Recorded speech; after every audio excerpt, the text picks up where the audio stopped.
سلامونه او احترامات مو منئ، ښه راغلاست. دا هم د نن ورځې مهم خبرونه. د طالبانو د مذاکراتي ټیم مشر شیخ عبدالحکیم وایي افغانان باید د بهرنیانو له فشار پرته روانه جګړه ختمه او اسلامي پیاوړی نظام جوړ کړي.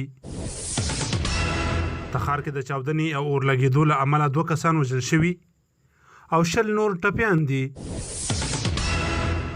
بلخ کې رزګونه دولتي عسکر طالبانو سره یو ځای شوي.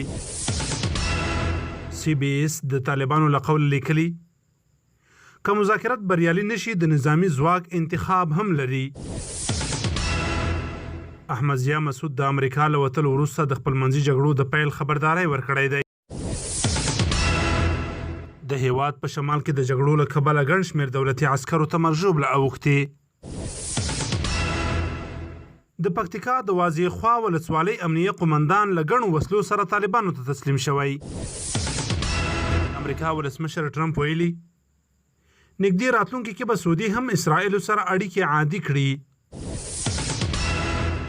د اسیا پراختیایي بانک ویلي په افغانستان کې د ناوړه امنیتي وضعیت او فساد له امله اقتصادي وده مخ پر ځوړ ده. سپینه ماڼۍ کې د عربي اماراتو، بحرین او اسرائیلو ترمنځ د سولې په نام تړون لاسلیک شو. د خبرونو پای.